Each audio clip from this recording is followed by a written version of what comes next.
And welcome to the Standing Committee meetings of April 2nd, where we'll start with InvestGP. We are joined online this morning by a couple of people who are here for an item on the agenda, and perhaps the mayor will join if she is able to.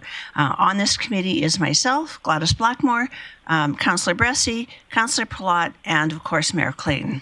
We will start with the land acknowledgement.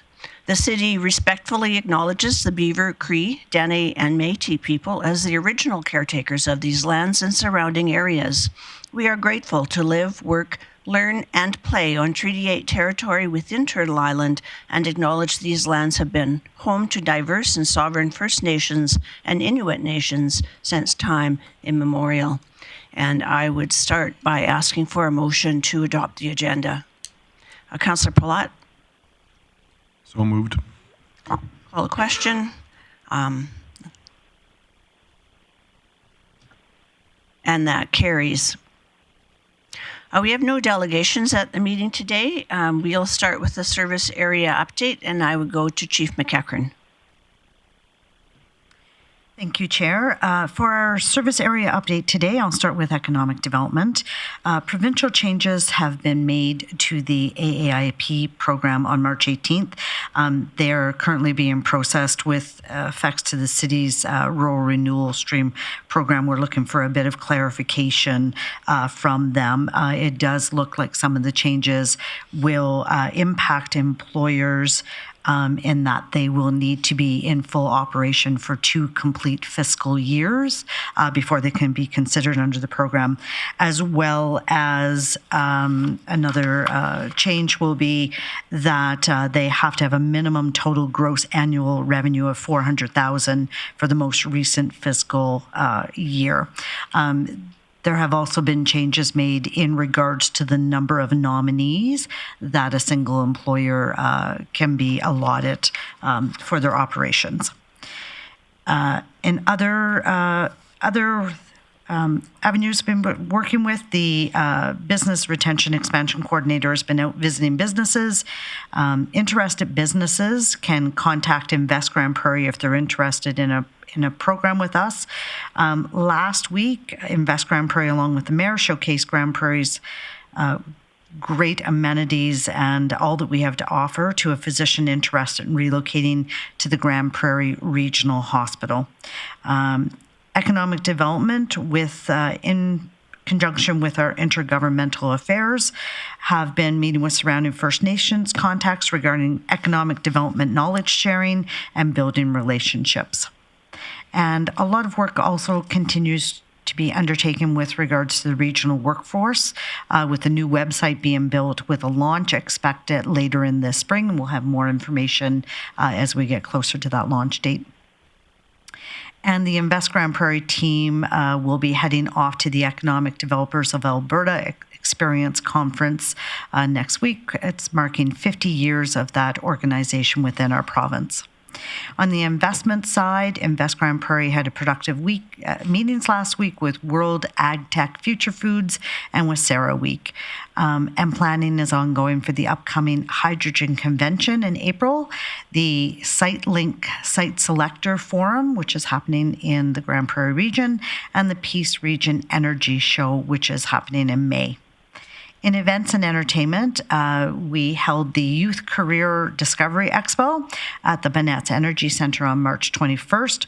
We had over 2,400 students attend. There was over 2,800 guests, 33 schools, 99 vendors who all came together to engage youth to explore career opportunities, discover educational options, and maximize their full potential.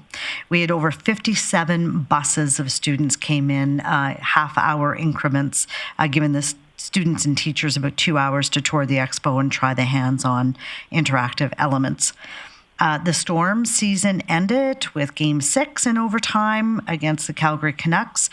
The team ended with the highest attendance in the league for the 2023-2024 season. The city has applied for a Travel Alberta Events and Festivals funds for the 2025 Grand North Winter Festival. Couple of events that we recently had hosted was Letterkenny Presents, which happened at the Northwest Polytechnic Cardinal Theatre on March 29th.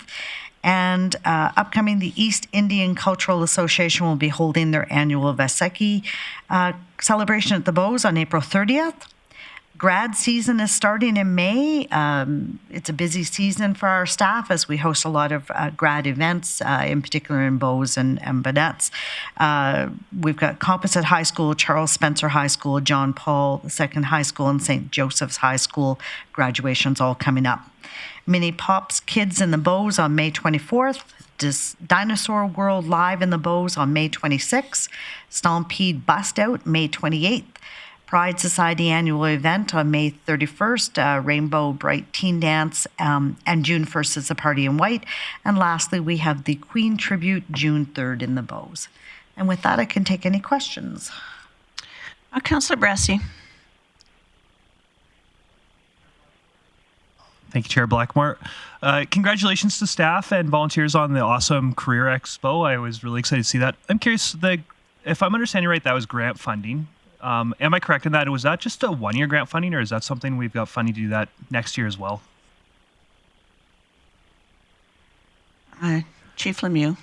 Thank you. I'm able to help with that question. So it was grant funded. I believe there may be, and I'll have to confirm, but I believe there may be some funding left over for maybe another year, after which the funding would be done.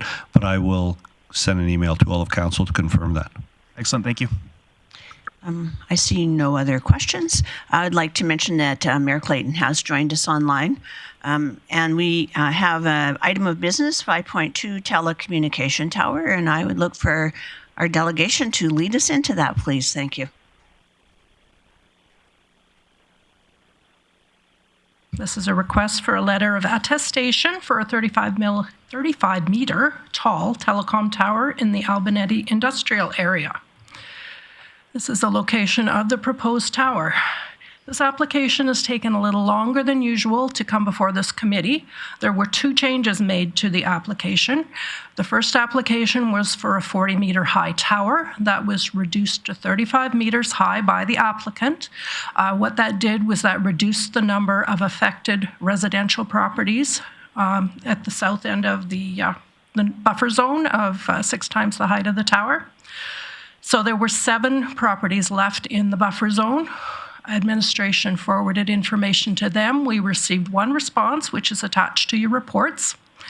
After that, we consulted with the applicant again and asked about the possibility of moving the tower a bit further north on the same property.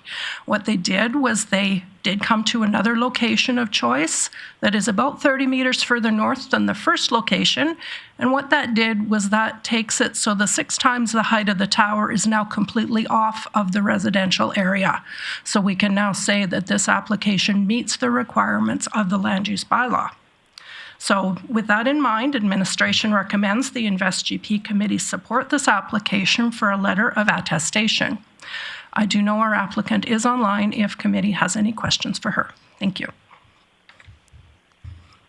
Are there any questions for the delegation online or in chambers?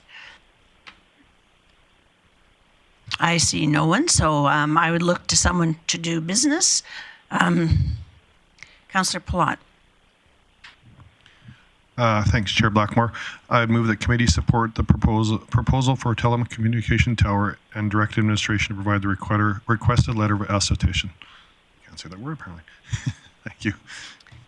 That motion is in order. I'd call a question. Mayor Clayton in favor. And that carries. Moving on to the next item of the agenda, our outstanding items list. Thank you, ladies, for coming. And moving on to the outstanding items list, Chief McEachern.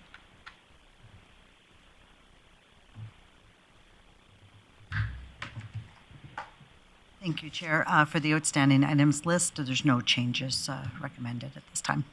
And a motion to accept that. Councillor Bressy.